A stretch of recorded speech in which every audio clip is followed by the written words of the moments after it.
ibu kok bisanya ngejepit sih? Tapi enakan Riz. Assalamualaikum semua. Berjumpa kembali di channel Bibir Senja.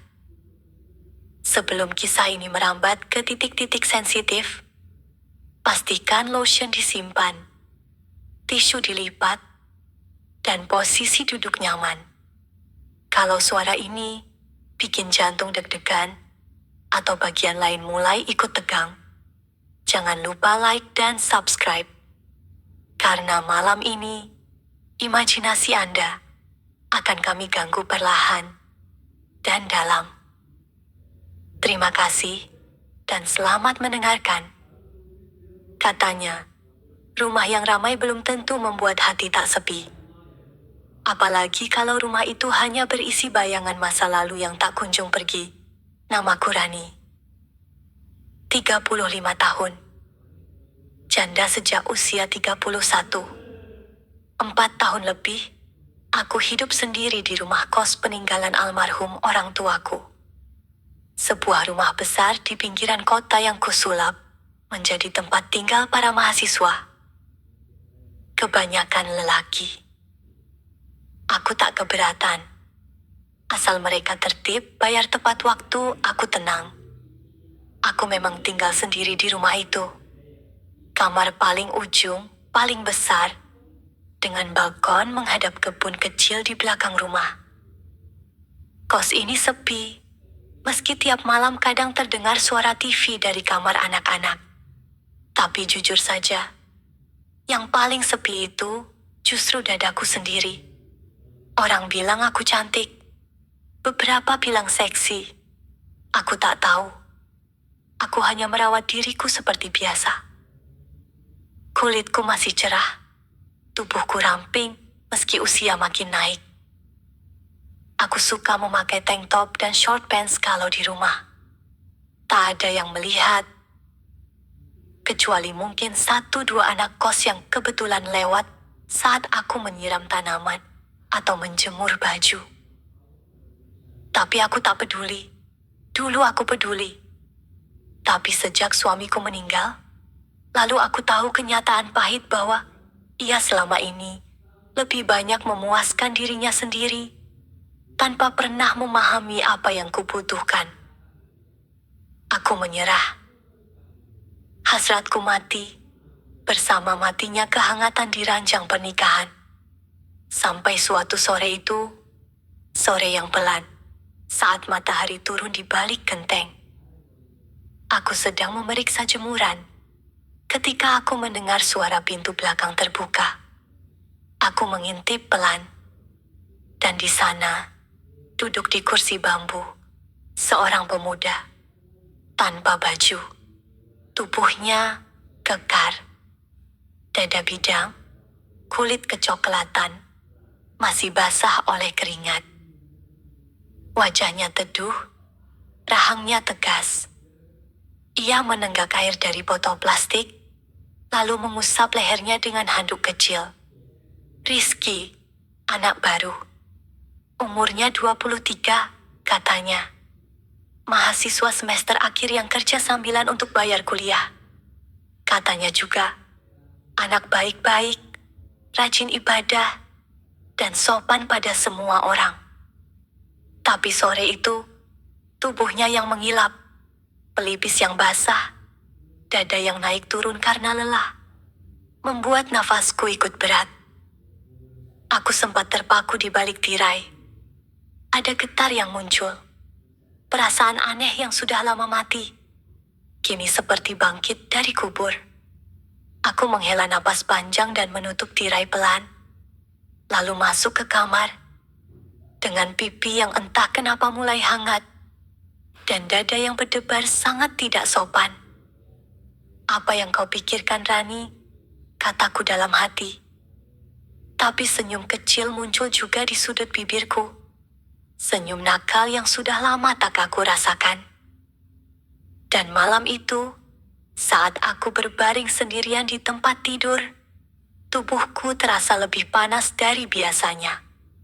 Semuanya karena Rizky.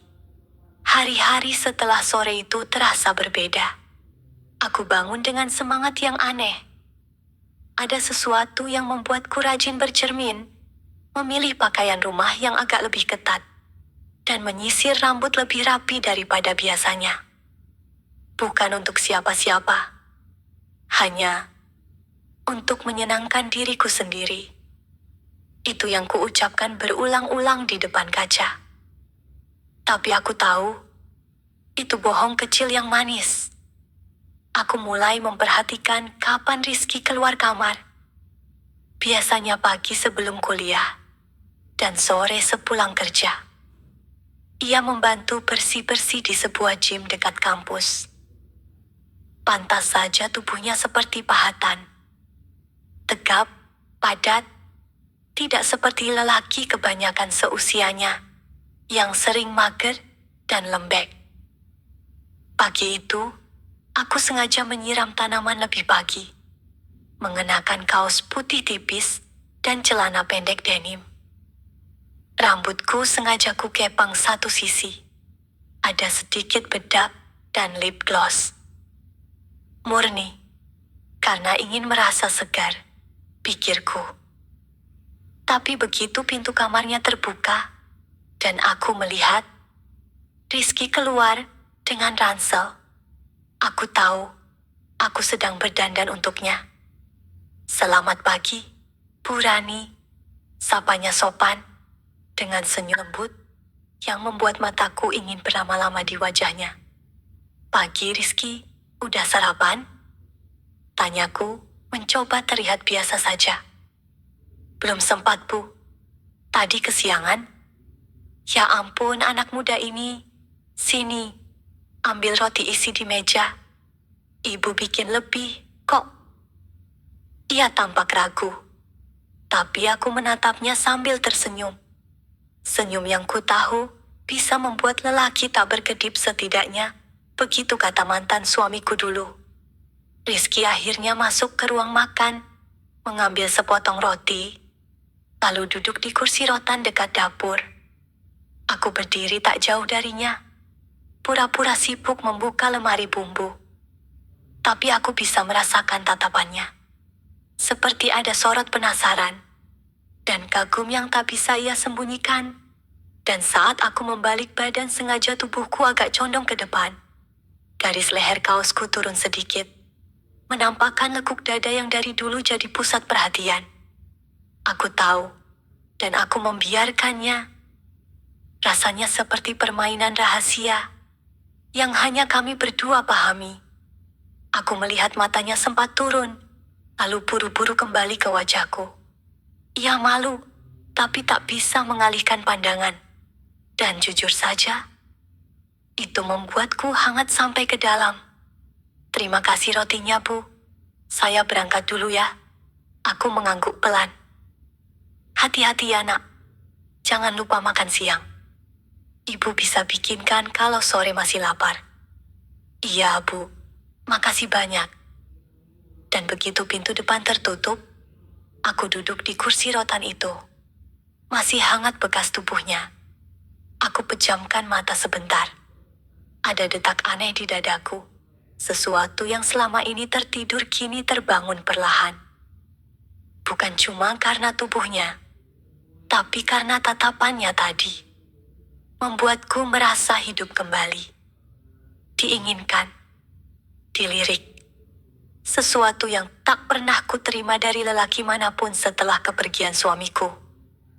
Dan malamnya, aku mulai memikirkan Rizky lebih lama dari biasanya. Bayang wajahnya. Lengkung otot lengannya. Senyumnya yang sopan tapi manis. Dan bagaimana tatapan matanya tadi, nyaris membuatku lepas kendali. Apa salah kalau aku menikmati ini semua? Apa dosa jika aku merindukan sedikit kehangatan dari seorang lelaki muda yang bahkan belum sadar ia sedang membangkitkan gairah seorang janda? Aku tidak tahu. Yang ku tahu, malam ini aku tidur sambil mengenakan pakaian tidur paling tipis yang kupunya. Dan untuk pertama kalinya dalam 4 tahun terakhir, aku memeluk guling dengan debar seperti remaja yang baru jatuh cinta. Aku pikir, mungkin perasaan itu akan surut setelah beberapa hari. Bahwa semua ini hanya permainan imajinasiku gairah sesaat yang bisa kuredam dengan pikiran waras. Tapi nyatanya tidak. Justru sejak pagi itu, pikiranku makin liar. Setiap gerakan kecil yang dilakukan Rizky, kini selalu tampak, menarik di mataku. Cara ia mengangkat galon ke dispenser. Cara ia membungkuk saat membersihkan sepeda motornya. Bahkan cara ia menyeka keringat di lehernya saat pulang sore hari, membuatku ingin menjadi handuk itu. Aku jadi terlalu sering di depan rumah, menyiram tanaman pagi dan sore.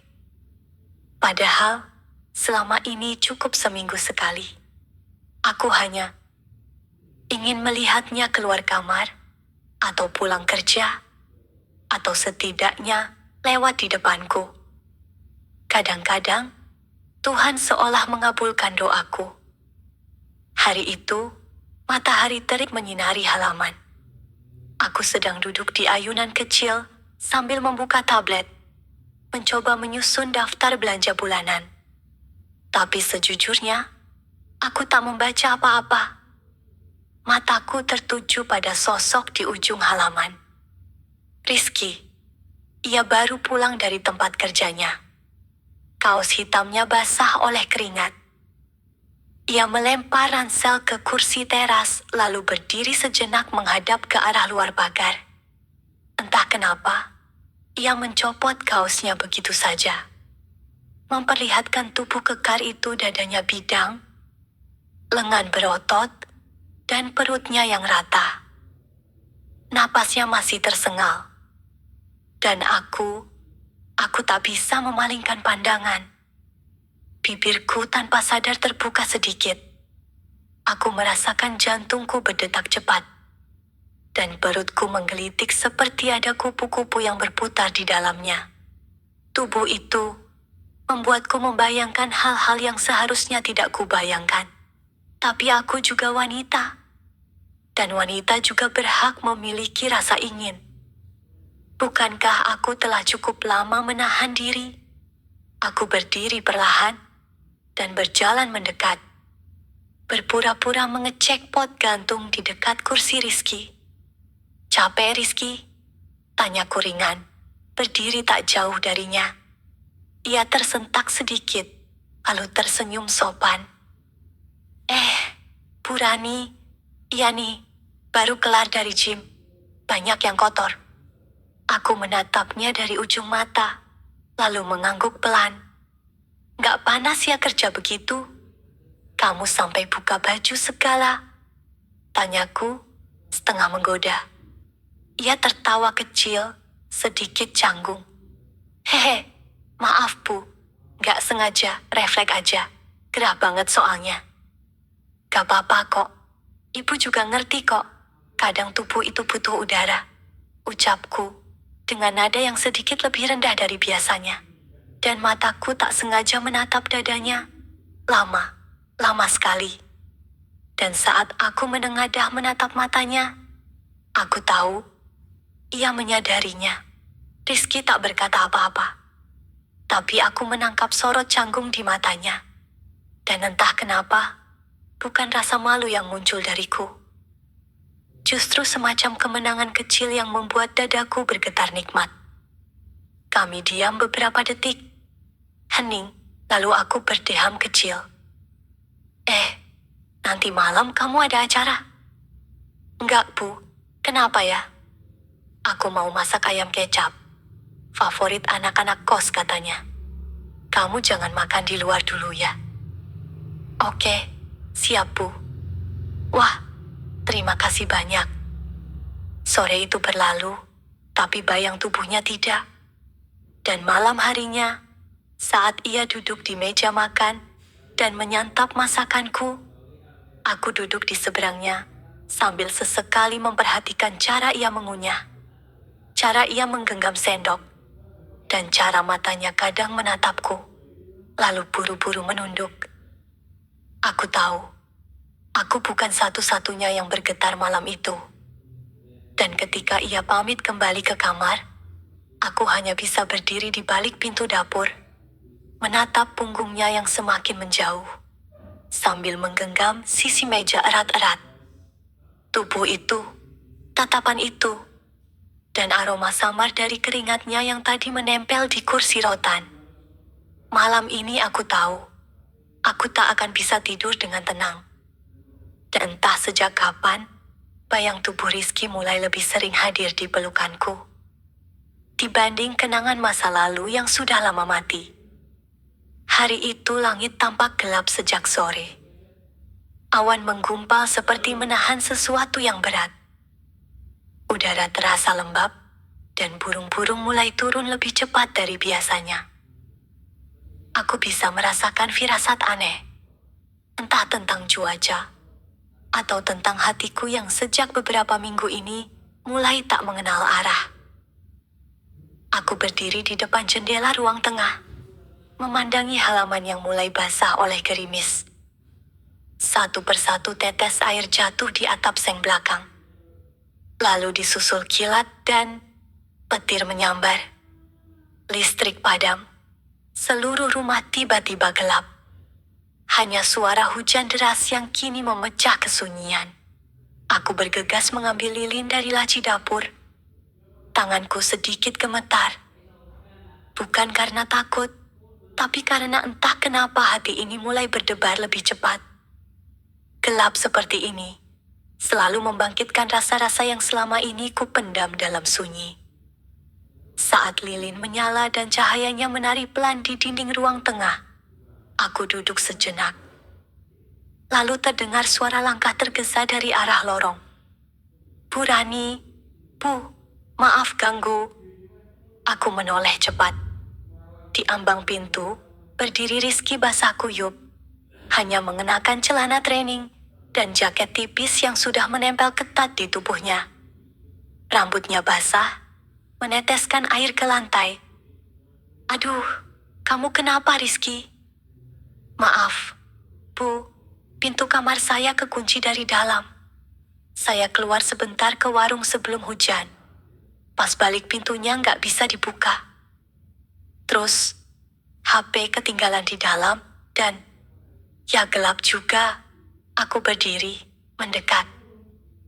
Dan saat ia masuk ke dalam cahaya lilin, tubuh itu tampak jauh lebih jelas dari biasanya.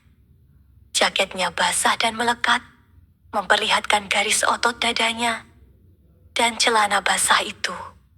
Tuhan, aku menahan napas.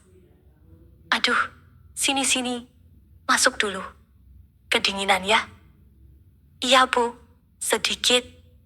"Udah, kamu duduk aja dulu di ruang tengah. Ibu ambilin handuk ya. Ganti jaketnya, nanti masuk angin."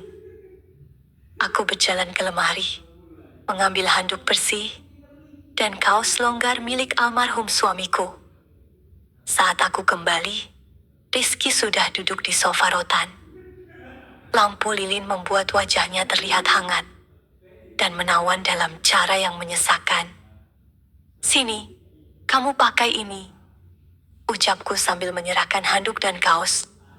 Ia berdiri, membuka jaketnya di depan mataku. Dan lagi-lagi, tubuh itu, mataku menangkap kilau otot punggungnya. Dada yang menggembung. Kulit yang masih lembab. Aku menahan napas. Tak ingin menatap terlalu lama, tapi tak mampu berpaling juga. Ia mengenakan kaos itu dengan cepat, lalu duduk kembali. Aku duduk di sofa sebelahnya. Dekat. Mungkin terlalu dekat. Tapi aku tak peduli. Kami hanya berdua, dalam gelap, di bawah nyala lilin, dengan pakaian tipis dan tubuh yang basah. "Maaf ya Bu, jadi nyusahin." Aku tersenyum, lembut. "Kamu nggak nyusahin Rizky. Ibu justru senang. Ada yang nemenin malam-malam begini." Ia menatapku. Matanya bening, sedikit bingung, tapi juga hangat. Lalu ia tersenyum. Senyum kecil, namun cukup untuk menggetarkan batas kesadaranku. Hening lagi. Hujan masih deras di luar. Angin meniup tirai pelan-pelan, membuat suasana terasa lebih dekat, lebih intim. Aku menoleh padanya. Kamu sering bantu orang ya? Sopan banget. Hehe, enggak juga Bu. Cuma, ibu baik sama saya. Saya segan kalau sampai bikin repot. Aku menatap matanya. Kamu tahu, Rizky, suara nadaku turun lebih pelan. Udah lama ibu enggak ngobrol serileks ini sama laki-laki. Ia menelan ludah. Oh ya, iya. Aku tersenyum, lalu pelan-pelan meletakkan telapak tangan di atas lututku. Hanya beberapa sentimeter dari pahanya. Ia menoleh. Pandangan kami bertemu. Dan waktu seperti berhenti. Ada semacam getaran yang melintas di udara. Listrik mungkin padam. Tapi antara kami, arusnya terlalu kuat untuk diabaikan. Bu, shh, aku mendekatkan wajahku sedikit. Kamu tahu, ibu kadang merasa sangat sendiri di rumah ini. Aku bisa melihat matanya membesar. Dan saat aku menyentuh lengannya, perlahan, dia tak menjauh. Tanganku mengusap pelan lengan kirinya, lalu bahunya. Rizky terdiam.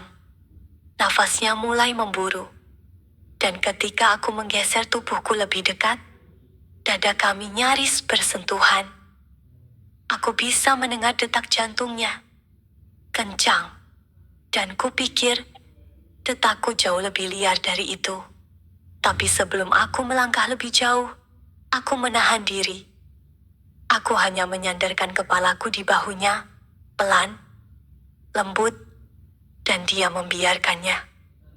Kami duduk begitu, cukup lama, dalam diam, dalam kehangatan yang aneh, canggung, tapi juga mengisi kekosongan di dalam dada. Tidak ada yang melangkah terlalu jauh malam itu. Tapi, kami berdua tahu, batas itu sudah kabur. Dan malam itu, sebelum tidur, aku membuka kaos tipis yang kupakai. Berdiri di depan cermin, menatap tubuhku sendiri.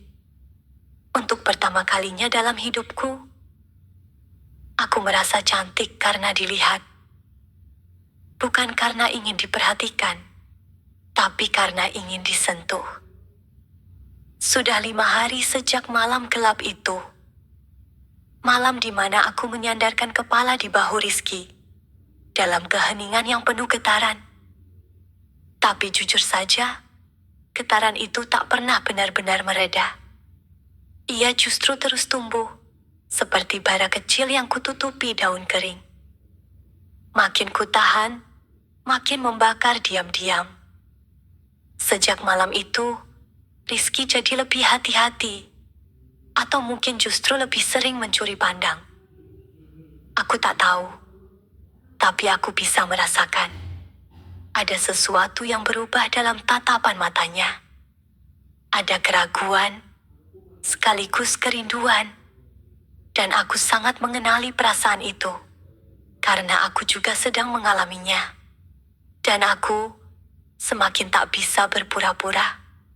Setiap kali aku melihatnya duduk di teras, menunduk menatap layar ponsel, aku membayangkan duduk di pangkuannya dan menyentuh rambutnya pelan.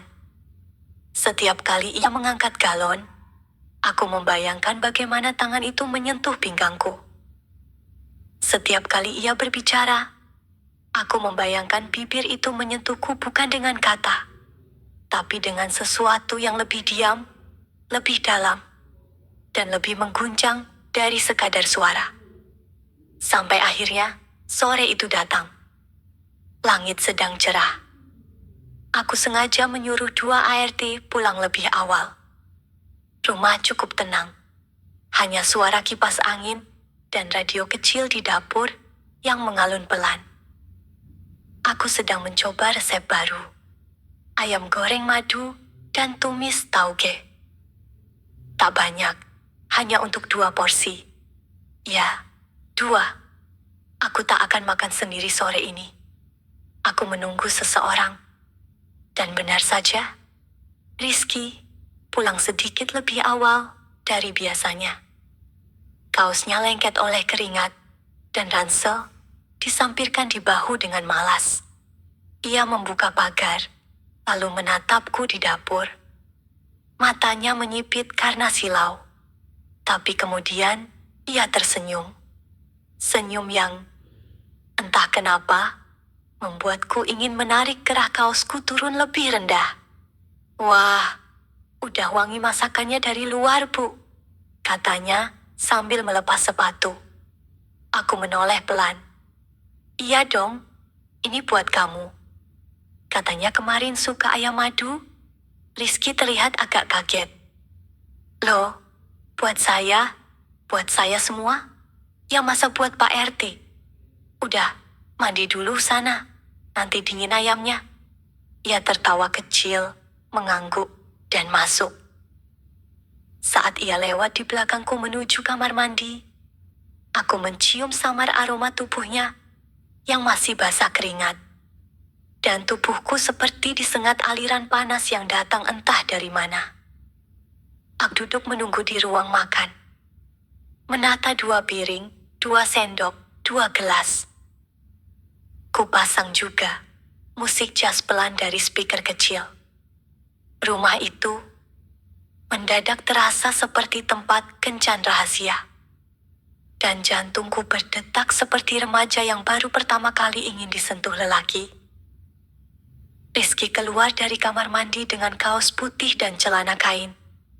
Rambutnya masih basah. Kulitnya bersih. Tubuhnya bersinar oleh cahaya sore yang menembus jendela. Tuhan, tubuh itu terlalu jujur, terlalu bersih, terlalu menggoda. Ia duduk di hadapanku. Awalnya hening. Kami makan sambil bicara pelan. Tapi tiap kali tangan kami tak sengaja bersentuhan di meja, rasanya seperti listrik. Setelah makan, aku berdiri mengambil teh hangat dari termos. Dan tanpa sadar, aku berkata pelan. Rizky. Iya, Bu. Kamu bisa mijit? Ia mengerutkan alis. Maksudnya, mijit? Punggung ibu pegal. Udah 2 hari. Mau ke tukang urut kok males. Kalau kamu bisa mijit, coba dong. Nggak apa-apa kan? Ia terlihat ragu. Saya biasa mijit teman sih. Tapi, aku menoleh, menatap matanya. Kali ini, tidak kututupi. Tatapan itu, kubiarkan menyiratkan semua isi hatiku. Coba aja dulu, gak usah khawatir. Lalu aku berdiri, masuk ke kamar. Tapi sebelum menutup pintu, aku berkata, masuk ya, pintunya gak dikunci. Dan beberapa menit kemudian, langkah kakinya terdengar masuk. Tanganku sedikit bergetar saat menarik rambut ke samping dan duduk membelakangi Rizky di ranjang. Kamu bisa mulai dari bahu, ucapku pelan sambil menunduk. Tangan itu mulai menyentuh. Awalnya ragu, lalu menekan, lalu mengusap pelan. Dan aku meremang. Tangan itu bukan tangan biasa. Ia membawa getaran, mengalir dari bahuku, turun ke punggung, lalu ke dadaku. Dan aku tak menahan desahan kecil yang keluar dari bibirku. Aku mendongak pelan, menoleh. Wajah kami dekat, sangat dekat. Dan saat itu, aku tahu kami tak butuh banyak kata. Karena bibir kami sudah saling membaca gelombang yang sama. Aku menyentuh pipinya, ia membeku. Aku tersenyum kecil. Kamu tahu, Rizky, ibu sudah terlalu lama sendiri. Dan sebelum ia sempat menjawab, aku menarik wajahnya perlahan, dan bibir kami bertemu. Lembut, pelan, penuh getaran. Dan waktu berhenti. Ciuman itu masih menempel di bibirku. Masih kurasakan di setiap hembusan napas. Masih bergetar di balik dada, seperti suara lirih yang memanggil-manggil dari dalam tubuhku, yang terlalu lama beku. Dan yang lebih membingungkan, aku tidak menyesal. Tidak ada rasa bersalah. Hanya ada kehangatan yang sulit digambarkan. Seperti embun pertama setelah kemarau panjang. Seperti selimut tipis yang membungkus tubuh telanjang di pagi dingin. Aku merasakannya. Tubuhku hidup kembali. Setelah ciuman itu, kami terdiam cukup lama. Rizky sempat menunduk, seperti bingung apa yang harus dilakukan. Aku juga. Tapi saat aku mengangkat dagunya pelan, dan dia membalas tatapanku tanpa kata. Kami tahu bahwa malam itu, sebuah pintu besar telah terbuka. Bukan hanya pintu kamar, tapi pintu rasa, yang tak akan mudah ditutup lagi. Aku menyuruhnya pulang malam itu, dengan lembut. Bukan karena aku ingin menjauh, tapi justru karena aku takut. Jika ia tinggal 1 menit lebih lama, aku akan benar-benar menyerahkan semua yang kutahan bertahun-tahun. Dan malam itu, aku menangis. Bukan karena sedih, tapi karena aku terharu.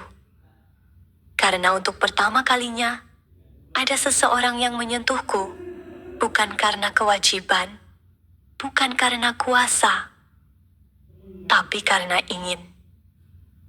Beberapa hari setelahnya, suasana di antara kami berubah. Ada kecanggungan kecil yang manis. Tapi ada juga sesuatu yang jauh lebih besar. Ketegangan yang terus tumbuh. Seperti benang yang semakin kencang ditarik dari 2 arah. Setiap pagi, aku menunggu suara pintu kamarnya terbuka. Setiap sore, aku menanti bunyi langkahnya memasuki pagar. Aku tahu ini gila. Tapi aku seperti remaja. Bahkan lebih buruk dari remaja. Karena aku tahu persis apa yang kuinginkan. Dan aku tahu, ia juga mulai kehilangan kendali. Satu malam, setelah semua penghuni kos lain tertidur, aku mendengar ketukan pelan di pintu kamarku.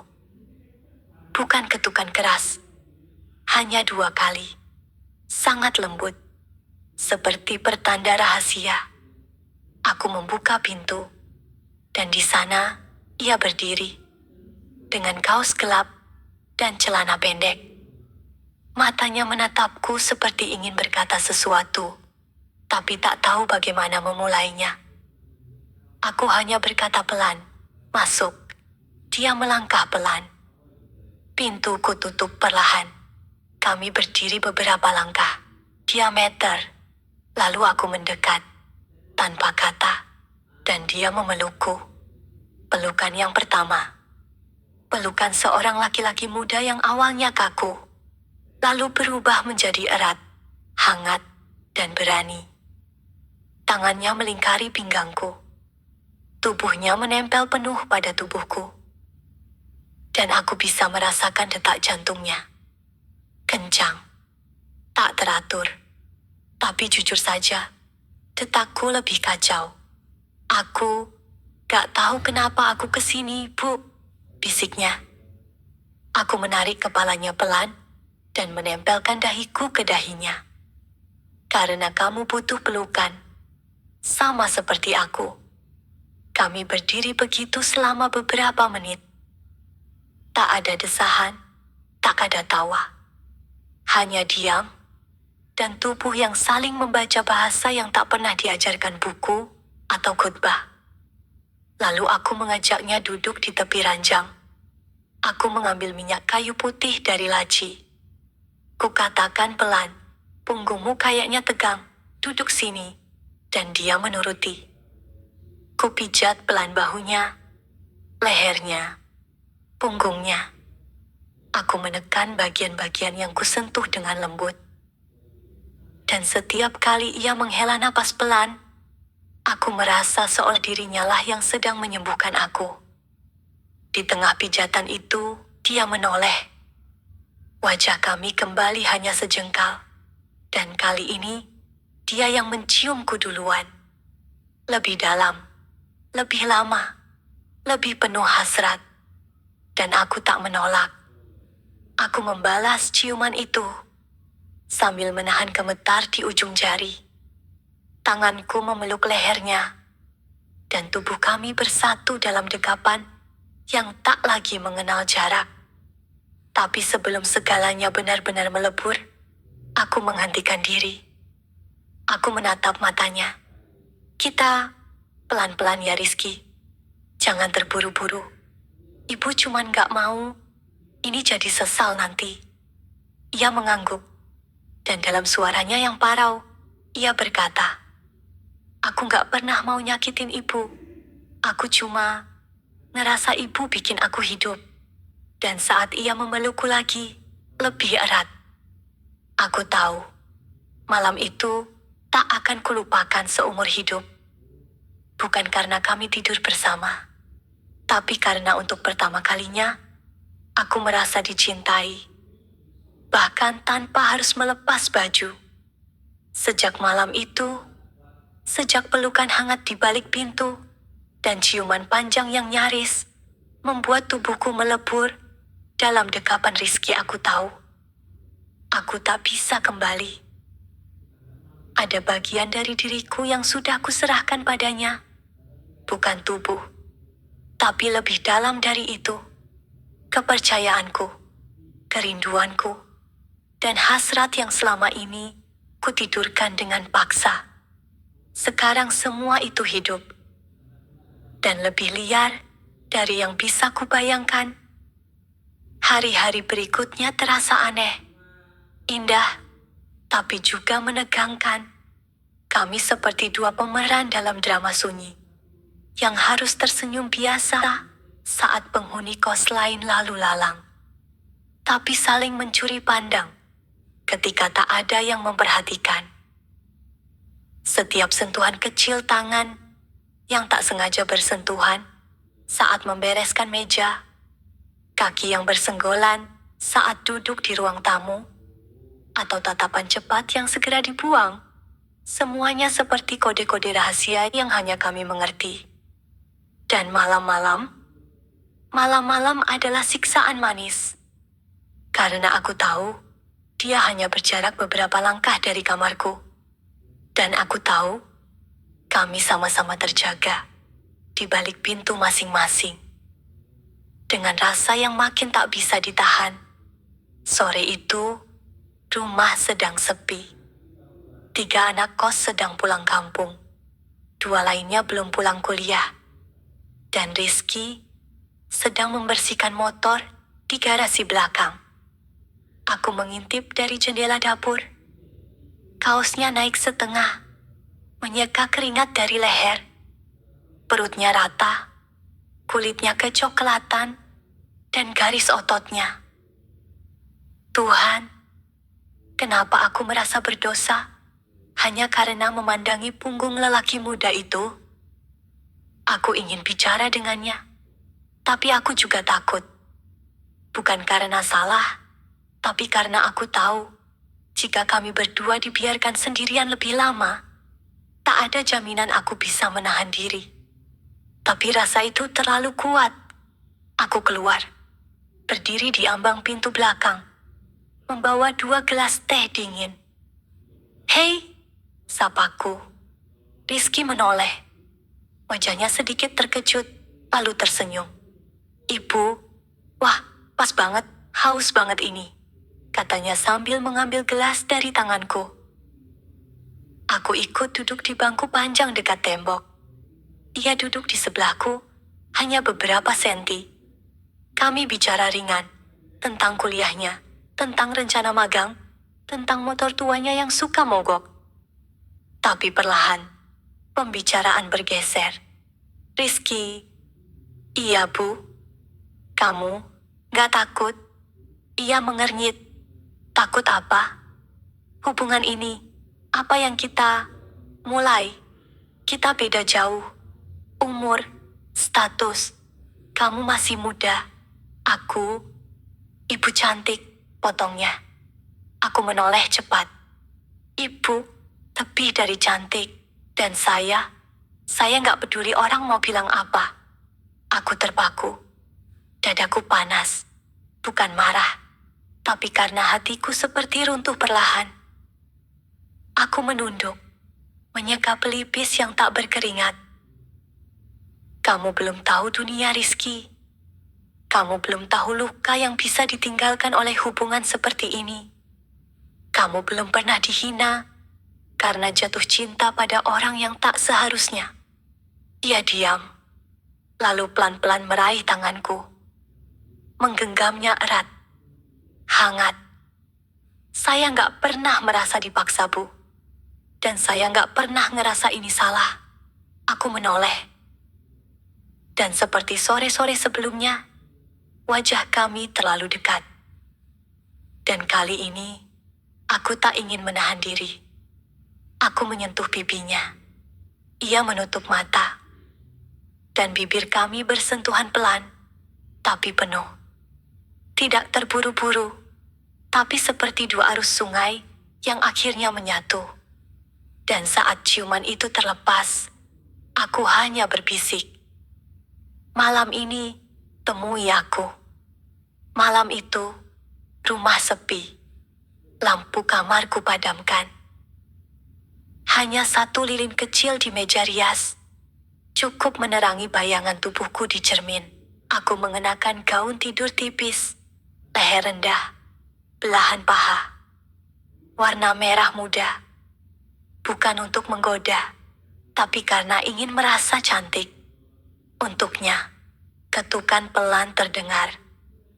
Aku tak menjawab, hanya membuka kunci pintu dan membiarkannya masuk sendiri. Ia melangkah masuk, dan dunia terasa diam. Kami tak langsung saling peluk. Kami hanya saling tatap, seperti sedang membaca bahasa tubuh masing-masing. Dan aku tahu, dari caranya melihatku, ia menahan sesuatu. Aku mendekat, menyentuh dadanya. Napas kamu cepat. Ia mengangguk. Kamu takut? Ia menggeleng. Lalu kenapa kamu gemetar? Ia menarik napas. Karena saya nunggu momen ini dari malam pertama kita ngobrol, Bu. Aku tersenyum. Dan menariknya ke ranjang. Kami duduk. Lalu aku menyandarkan kepala ke dadanya. Detaknya kencang. Dan pelan-pelan kami saling memeluk. Lebih erat, lebih panas, lebih dalam. Dan malam itu, kami tidak melepas semuanya. Tapi kami melepas cukup banyak untuk saling tahu. Hasrat ini bukan sekadar fantasi. Ini nyata. Tangannya menyusuri punggungku. Tanganku menyentuh pahanya. Bibir kami saling mencari.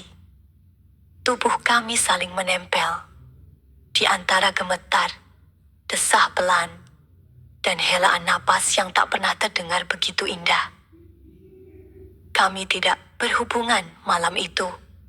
Tapi, jiwa kami sudah lebih dari sekadar bersentuhan. Malam itu, tubuh kami saling menyatu. Bukan dalam arti yang paling telanjang, tapi dalam arti yang lebih membakar. Keinginan yang ditahan, dan rasa rindu yang tidak lagi malu. Rizky memelukku dari belakang. Tangannya melingkari pinggangku, dan wajahnya menyelip di lekuk leherku, menghembuskan napas yang menggelitik kulit dan jiwaku. Kami hanya berbaring diam. Tak ada kata. Hanya desah yang kadang muncul saat aku menggeliat dalam pelukannya. Dan saat ia mencium pundakku dengan sangat pelan. Seperti mencium luka yang tak terlihat, aku nyaris menangis. Tidak pernah aku merasa seutuh ini. Dicintai, disentuh, didengar, tanpa harus berkata banyak. Tapi pagi selalu datang, dan cahaya pagi sering membawa hal-hal yang tak bisa dihindari. Hari-hari berikutnya tak lagi terasa sepenuhnya hangat. Ada yang berubah, bukan pada Rizky, tapi pada sekitar. Aku mulai menangkap tatapan aneh dari tetangga sebelah. Bu Ina, ibu-ibu pensiunan guru yang hobi menyapu halaman sambil memperhatikan orang lain. Suatu pagi, saat aku menyiram tanaman depan dengan daster tipis, ia berkata sambil tersenyum tipis, "Bu Rani, sekarang makin rajin dandan ya, kayak pengantin baru." Aku hanya tertawa kecil. Biar nggak jenuh, Bu. Tapi hatiku tercekat. Apakah dia tahu sesuatu? Dan anak-anak kos yang lain pun mulai terasa lebih pendiam. Atau mungkin aku yang terlalu peka?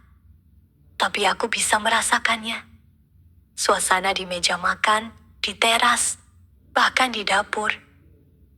Terasa seperti ada bisik-bisik yang belum keluar dari mulut. Kadang aku menangkap tatapan cepat dari salah satu penghuni yang lebih muda. Pandangan yang menyipit seolah ingin berkata, "Ada yang aneh di sini." Aku mulai gelisah, mulai menarik diri. Dan itu membuatku jadi sensitif pada semuanya. Pada Rizky. Bahkan pada hal-hal kecil. Suatu sore, aku melihat Rizky duduk di motor dengan seorang gadis muda. Mungkin teman kuliahnya. Mereka bercanda sebentar. Dan si gadis menepuk bahunya sambil tertawa keras. Aku berdiri di balik tirai kamar. Dan untuk pertama kalinya, aku merasa panas di dada. Aku cemburu. Tuhan, aku cemburu. Seperti gadis SMA yang melihat gebetannya digoda cewek lain. Padahal, aku ini janda 35 tahun, yang seharusnya sudah dewasa, sudah matang dalam menata rasa. Tapi tidak. Perasaan itu menusukku dari dalam. Dia masih muda. Dia bisa dapat yang lain. Dan aku hanya tempat singgah. Malamnya aku jadi dingin. Tidak menyapanya seperti biasa. Tidak memanggil namanya saat jam makan.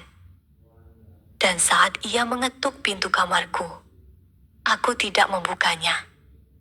Tapi aku hanya bertahan 2 hari. Karena tubuhku mulai rindu. Dan hatiku lebih-lebih lagi. Malam ketiga, aku mengirim pesan singkat. Pintu nggak dikunci. Kalau mau bicara. Beberapa menit kemudian ia masuk. Tanpa bicara. Tanpa senyum. Dan aku hanya menatapnya dengan dingin. "Kamu pergi sama cewek itu," kataku datar. "Teman kuliah, Bu, nggak lebih."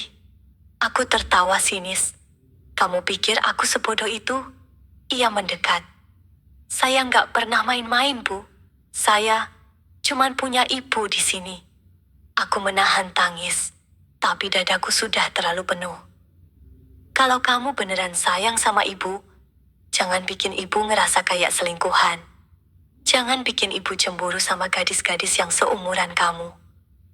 Dan saat ia memelukku malam itu, pelukannya jauh lebih erat. Jauh lebih berani. Tapi juga lebih penuh luka. Kami berciuman lagi. Lebih dalam. Lebih haus. Tubuhku jatuh ke dalam lengannya. Dan kami saling menjatuhkan diri ke kasur. Seperti 2 orang yang tak tahu harus kemana lagi. Selain ke dalam, satu sama lain. Tangannya menyentuh punggungku. Tanganku mengusap dadanya. Bibirmu menjelajahi leherku. Desahku mengisi ruang gelap itu. Dan malam itu, kami tak lagi banyak bertanya. Karena tubuh kami menjawab semua yang tak sanggup kami ucapkan. Kami belum sampai pada batas akhir. Tapi kami semakin dekat. Sangat dekat. Dan di antara pelukan itu, aku berbisik dalam hati. "Rizky, Kamu bukan pelarian, tapi aku takut dunia tidak akan melihatmu seperti yang kulihat. Malam itu datang seperti biasa, tapi jantungku tak berdetak seperti biasa. Langkahku terasa ringan dan gemetar sekaligus. Dan saat aku berdiri di depan cermin, menatap bayanganku sendiri, aku tahu, aku tak lagi perempuan yang sama. Di cermin itu, kulihat tubuh yang selama ini kusembunyikan dalam kesepian. Daster tipis warna putih yang kupakai malam ini nyaris transparan, melengkung di tiap sisi tubuhku yang dulu sempat tak kupedulikan. Rambutku kulepas, jatuh di bahu, dan bibirku kupulas sedikit warna merah muda. Bukan untuk siapa-siapa, hanya untuk satu orang. Dan dia mengetuk 3 kali. Pelan, seperti biasa. Aku membuka pintu tanpa berkata sepatah kata pun. Rizky berdiri di sana. Kaos gelap, celana kain, rambut sedikit berantakan. Tapi mata itu, mata yang selama ini kulihat penuh hormat, kini menatapku penuh rasa lapar yang disimpan terlalu lama. Dia masuk. Aku menutup pintu perlahan. Sunyi. Tapi seluruh ruangan terasa berdentung. Aku mendekat. Tubuhku nyaris menempel padanya. Aku menatap matanya. Kamu yakin malam ini? Rizky mengangguk. Saya sudah yakin sejak hari pertama ibu membuka pintu. Dan sebelum ada kata lain, bibir kami saling menemukan. Ciuman itu bukan lagi ciuman ragu. Bukan ciuman curi-curi yang dilakukan dalam gelap dan takut. Ciuman ini dalam, basah, dan panas. Tangan kami tak lagi kaku. Tidak lagi berhenti di batas bahu atau leher. Kini tangannya menyusuri punggungku, lalu ke pinggang, dan tubuhku bergerak merespons seperti air yang menemukan lembahnya. Aku membaringkannya pelan di ranjang. Dia menarikku ke atas dadanya. Dan malam itu, untuk pertama kalinya, aku melepas semua. Satu persatu kancing dasterku terbuka. Tangan itu tangan yang dulu hanya menggenggam pundakku, dengan canggung kini menyentuh tubuhku, dengan ketegasan penuh rasa. Dan saat tubuh kami bersatu, saat aku merasakan kulit kami bersentuhan tanpa penghalang, saat napasku bertemu napasnya, detakku berdetak dalam dadanya, aku menangis. Bukan karena menyesal, tapi karena aku tahu, inilah diriku, inilah jiwaku. Dan malam ini, aku tak sendiri lagi. Kami tak bicara, hanya suara desa, hela napas, dan gumaman kecil yang keluar dari mulutku saat dia menyentuhku lebih dalam. Kaki kami saling melilit, tangan kami saling menggenggam erat. Dan saat kami sampai di puncak yang selama ini kami tahan, aku menggigit pelan pundaknya dan berbisik di telinganya. Kamu milik ibu malam ini. Dia mencium leherku dan membalas. Dan selamanya kalau ibu izinkan. Setelah itu, kami terbaring dalam pelukan. Nafas kami masih berat, tapi pelan-pelan mulai tenang. Aku mengelus rambutnya. Ia mencium jemariku. Di balik selimut itu, tak ada lagi rahasia. Tak ada lagi kalau. Hanya ada kita. Dan saat aku menutup mata, aku tahu. Tak peduli apa kata dunia. Tak peduli berapa tahun jarak usia kami. Aku akhirnya merasakan cinta. Dalam wujud yang paling manusiawi. Gairah yang jujur, dan pelukan yang tak menuntut. Tapi di luar sana, di balik tembok kos itu, ada dunia yang belum tentu mengerti.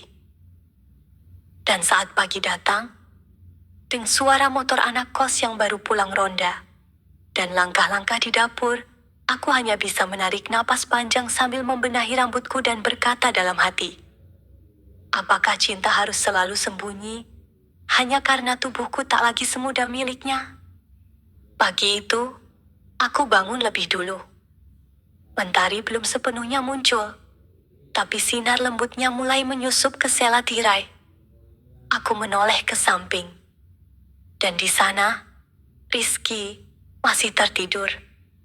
Dada bidangnya naik turun pelan. Bibirnya sedikit terbuka.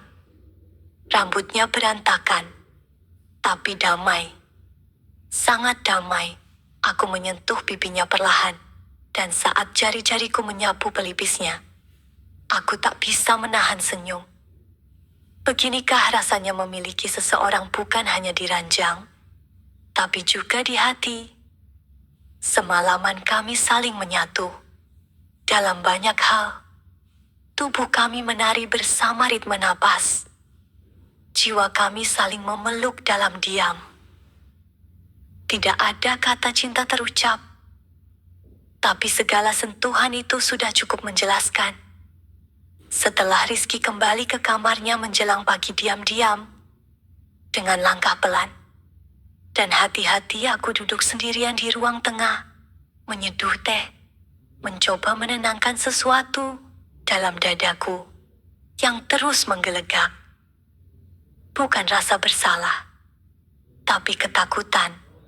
Bukan pada Rizky, tapi pada dunia. Dan ketakutan itu datang lebih cepat dari yang kuduga. Siang harinya, Bu Ina tetangga yang terlalu rajin menyapu dan terlalu suka mengamati datang ke pagar depan. Aku keluar dengan senyum. Bu Rani, sapanya dengan nada datar. Tadi pagi saya lihat ada yang keluar dari kamar ibu. Cowok, anak kos ya. Aku tercekat. Tapi aku tetap tersenyum, meski tubuhku terasa dingin. Ah, mungkin salah lihat Bu. Saya sendiri dari pagi belum kemana-mana. Ia menatap tajam, lalu tersenyum kecil. Oh ya, saya lihat jelas kok. Kaos hitam, celana abu-abu. Rambutnya agak panjang tuh. Aku tak menjawab. Aku hanya mengangguk dan menutup pagar perlahan. Lalu masuk ke rumah. Dan dunia rasanya mulai retak. Sore harinya, suasana di rumah kos berubah. Anak-anak kos yang biasanya ramah, kini lebih cepat masuk kamar. Tak ada lagi tawa di dapur. Tak ada lagi sapaan. Bu, masaknya enak saat makan malam. Dan di tengah semua itu, Rizky duduk diam di teras belakang.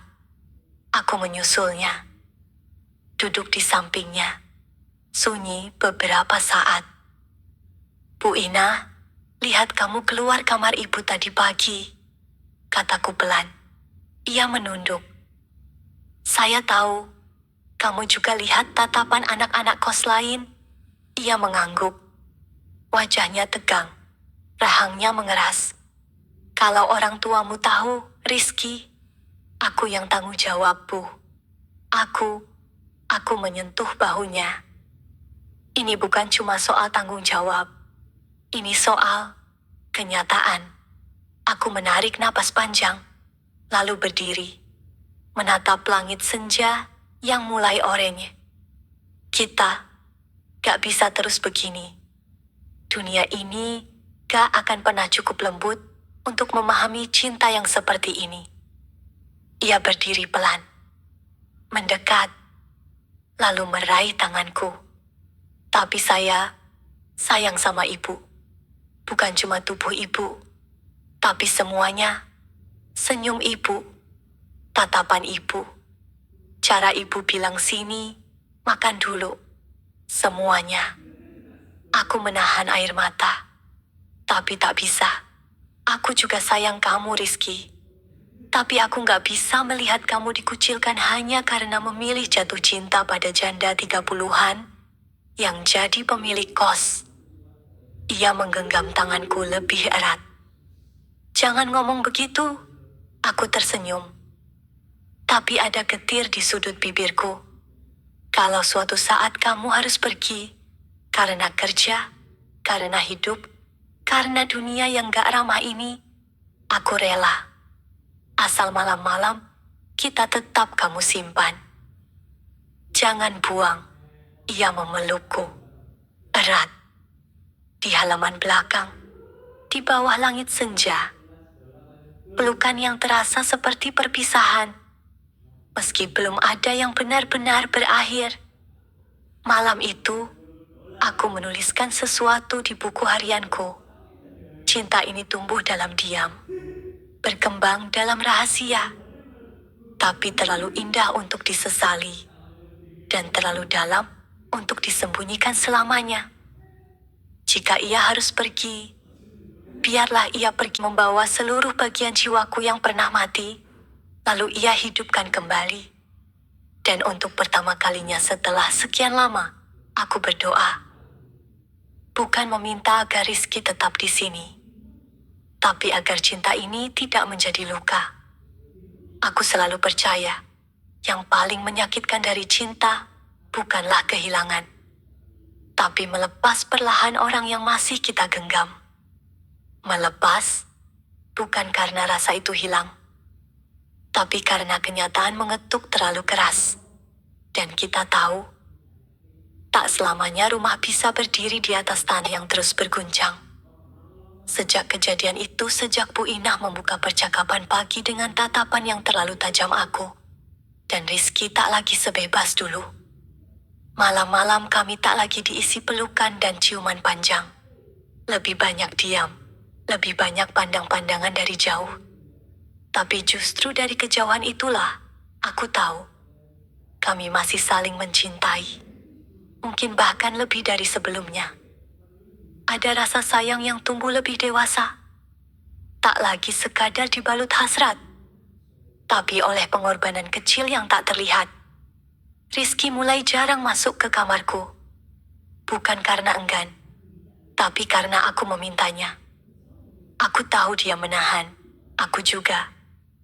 Tapi cinta yang dewasa, tahu kapan harus menahan langkah. Bahkan ketika hati terus berteriak ingin mendekat.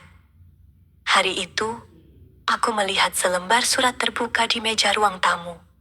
Surat dari perusahaan di luar kota tawaran magang selama 6 bulan. Dengan kemungkinan langsung direkrut. Aku menggenggam surat itu. Tanganku gemetar. Bukan karena aku terkejut, tapi karena aku tahu waktunya hampir tiba. Malamnya, aku duduk di bangku belakang rumah. Sendirian. Angin dingin mengusap leherku, dan daun kering berjatuhan dari pohon jambu di sudut halaman. Langkah pelan terdengar dari belakang. Aku tahu siapa itu. Aku tak menoleh. Rizky duduk di sampingku pelan. Sunyi, lama. Lalu dia berkata, "Ibu baca suratnya ya?" Aku mengangguk. Masih tanpa suara. Aku belum jawab. Kenapa? Karena aku takut ninggalin ibu. Aku menoleh pelan. Menatap matanya. Matanya yang dulu polos. Kini menyimpan lebih banyak beban dari yang semestinya dimiliki pemuda 23 tahun. Aku menyentuh tangannya. Menggenggamnya erat. Rizky. Aku menarik napas panjang. Lalu menatap matanya dalam-dalam. Kita nggak bisa terus hidup dalam kamar yang sama, sementara dunia terus mengetuk dari luar. Kalau kamu tinggal, karena ingin melindungi ibu, itu bukan cinta. Itu penyangkalan. Ia menunduk. Air matanya menetes. Lalu kita gimana, Bu? Aku mendekat, mencium keningnya perlahan. Pergi. Jalani hidupmu. Kejar masa depanmu. Jangan pernah lihat ini sebagai kesalahan, tapi sebagai bagian dari siapa kamu sekarang. Ia menangis. Aku juga. Tapi kali ini, tangis kami bukan karena kehilangan, melainkan karena kami cukup berani untuk saling melepaskan, dengan cinta yang tetap utuh. Malam itu, kami duduk berdua sampai fajar. Tidak saling sentuh.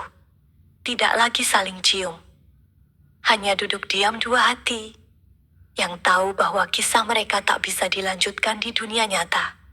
tapi akan selalu hidup di tempat yang lebih dalam. Kenangan. Esoknya, Rizky pamit. Tak ada pelukan panjang, tak ada ciuman terakhir. Hanya genggaman tangan dan sebuah bisikan pelan di telingaku. Terima kasih sudah membuat saya lelaki Burani. Dan aku menjawab dalam hati, terima kasih sudah membuat aku perempuan lagi. Malam itu, kamarku terasa terlalu sunyi. Tapi tidak lagi kosong. Karena kenangan akan Rizky tertinggal di mana-mana. Di bantal, di kursi rotan, di dapur, di detak jantungku yang mulai belajar berdetak sendiri lagi. Cinta bukan soal siapa yang memiliki, tapi siapa yang membuat kita lebih hidup saat bersamanya, dan tetap bisa bernapas saat ia pergi. Dan aku tahu, aku akan baik-baik saja. Bukan karena Rizky akan kembali, tapi karena aku pernah benar-benar dicintai, tanpa syarat. Hari-hari pertama, tanpanya terasa hampa. Tidak ada lagi suara langkah di pagi hari yang melewati jendela kamarku. Tidak ada lagi gelas bekas teh yang tertinggal di meja belakang. Tidak ada lagi suara lembut yang berkata, "Bu, saya berangkat dulu ya." Kini rumah kos ini terasa terlalu besar, terlalu sunyi untuk jiwaku yang terbiasa hidup dalam keteraturan sepi, lalu sempat disusupi hangatnya kehadiran. Dan kini kehangatan itu telah pergi, meninggalkan ruang yang kosong, tapi tidak menyakitkan. Aku tidak menangis setiap malam. Justru sebaliknya aku lebih sering tersenyum sendiri, sambil menyeduh kopi, dan menatap kursi rotan yang dulu jadi tempat duduk favoritnya. Rizky pernah duduk di situ, dengan handuk di leher dan tubuh basah keringat, bercerita tentang dosen yang cerewet. Aku menyentuh sandaran kursi itu, seolah sentuhan ini bisa memanggil kembali aroma tubuhnya. Dan kemudian aku duduk, memejamkan mata, membiarkan 1-2 kenangan datang tanpa kutolak. Setiap pagi, aku tetap menyiram tanaman. Tapi kini, ada pot baru di ujung taman kecil. Sebuah tanaman kaktus dalam pot tanah liat yang Rizky tinggalkan tanpa pesan. Kupindahkan ke tempat yang paling sering terkena sinar pagi. Dan setiap aku menyiram tanaman itu, aku tersenyum kecil. Kamu memang diam-diam suka meninggalkan jejak ya, Nak? Sore itu, seorang penghuni kos baru datang, laki-laki. 22 tahun, tinggi, berkacamata. Kuliahnya sama dengan Rizky, tapi jurusan berbeda. Ia mengetuk pintu sambil membawa map dan kartu mahasiswa. "Bu, saya disuruh temannya Rizky untuk ambil kamar kosong." Aku tertegun. "Temannya Rizky?" Tanyaku pelan. "Iya, Bu. Katanya ini kos yang paling nyaman. Dan pemiliknya baik." Aku menunduk pelan, menahan senyum. "Jadi begitu caramu pamit diam-diam, ya, Rizky?" Ku persilakan anak itu masuk. Ku tarik kursi, ku tawarkan teh. Dan saat ia duduk, ia menatap sekeliling rumah sambil berkata, "Rizky cerita banyak soal tempat ini, Bu. Katanya, tempat ini bikin dia merasa pulang." Aku mengangguk pelan. "Ya, memang begitu. Aku juga merasa begitu. Tapi bukan cuma karena bangunannya." Aku berhenti, tak menyelesaikan kalimat itu. Karena kalau kulanjutkan, suara di dadaku akan pecah. Malam harinya, aku membuka lemari tempatku kumpulkan barang-barang pribadi. Di salah satu laci, ada sehelai kaos hitam yang tertinggal. Kaos yang dulu sering ia pakai lusuh, tapi harum. Ku peluk kaos itu pelan. Ku tempelkan ke wajahku. Dan untuk pertama kalinya dalam beberapa hari, aku menangis. Bukan karena sedih, tapi karena aku merasa bersyukur. Terima kasih Tuhan, karena meski hanya sebentar, aku pernah dicintai dengan cara yang begitu tulus dan sederhana. Sekarang, aku kembali menjalani hari-hariku. Masih menjadi ibu kos. Masih menyeduh kopi tiap sore. Masih mendengarkan suara-suara anak muda di lorong. Tapi jauh di dalam, aku bukan lagi Rani yang dulu. Kini aku perempuan yang pernah jatuh cinta lagi. Di usia yang katanya sudah tak pantas memimpikan pelukan. Aku tahu bahwa cinta tak selalu harus dimiliki selamanya. Kadang ia datang hanya untuk menunjukkan bahwa kita masih hidup, masih bisa merasa, masih pantas dicintai. Dan saat malam tiba, saat semua lampu sudah dipadamkan, aku menulis di buku harianku. Cinta itu seperti Rizky. Datang perlahan, menyelinap masuk ke dalam kamar hati yang sudah lama kututup, lalu menghangatkannya. Dan meski kini, ia tak lagi tinggal di sini, hangatnya belum pernah benar-benar pergi. Aku memeluk bantal dan menatap langit-langit. Dan dalam diam, aku masih bisa mendengar suaranya. Ibu cantik kalau senyum begitu. Dan malam pun pelan-pelan menyelimuti tubuhku, yang sudah belajar berdamai dengan rindu, dengan kehilangan, dan dengan cinta yang tak menuntut apa-apa lagi. Sudah hampir 3 bulan sejak Rizky pergi. Aku tak lagi menghitung hari. Waktu kini berjalan seperti biasa, pagi datang, sore berganti malam, dan malam kembali membuka pintu fajar. Tapi ada sesuatu yang tak lagi sama. Bukan rasa kehilangan, tapi cara aku melihat hidup. Dulu, aku sering menutup tirai ketika senja turun. Entah kenapa, senja selalu membuatku gelisah. Ada semacam kesedihan yang muncul begitu cahaya jingga mulai masuk lewat celah jendela. Tapi kini, aku membiarkannya masuk. Aku duduk di kursi rotan belakang, mengenakan daster longgar, dan rambut yang diikat seadanya. Menikmati udara sore yang pelan, menyaksikan cahaya lembut menari di tembok rumah. Dan saat cahaya itu menyentuh kulitku, aku tak lagi merasa tua. Aku merasa cukup. Suatu malam, aku membuka pesan WhatsApp yang sudah lama tak kubuka. Foto profilnya masih sama. Wajah Rizky dengan senyum yang sedikit malu-malu. Tapi tidak ada chat baru. Aku mengetik, "Apa kabar?" Ku ketik, ku tahan, lalu ku hapus. Bukan karena aku tak ingin tahu, tapi karena aku ingin menghormati apa yang sudah kami lepaskan. Jika cinta itu benar, ia tak butuh pengingat. Karena kenangan yang jujur akan selalu tinggal tak tergantung sinyal, notifikasi, atau balasan pesan yang ditunggu-tunggu. Minggu pagi, aku membuka lemari kecil tempat ku biasakan menyimpan barang-barang lama. Ku tatap lagi potongan tulisan tangannya di halaman belakang buku resep. "Ibu harus tetap masak ya. Jangan berhenti bikin ayam kecapnya. R." Tulisan itu ku tulis ulang di buku harianku. Lalu ku tutup perlahan. Aku sudah masak, Rizky. Hari ini, ibu masak untuk diri ibu sendiri.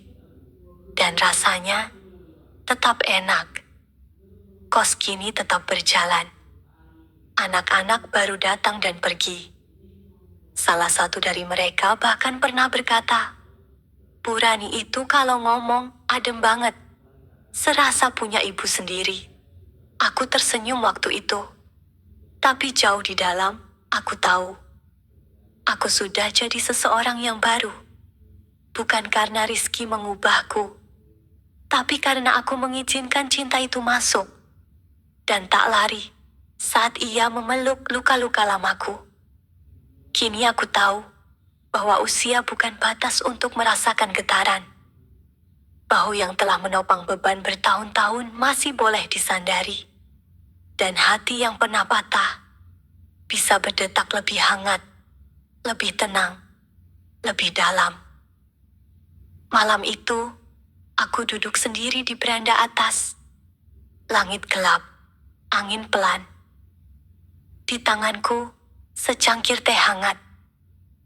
Di dadaku, kenangan yang tidak lagi menyiksa. Aku menulis di halaman terakhir buku harianku. Rizky, kamu datang seperti hujan pertama mengejutkan, segar, menenggelamkan semua debu dalam dadaku. Kamu bukan untuk selamanya, tapi kamu cukup untuk membuat aku hidup kembali. Dan untuk itu, aku bersyukur.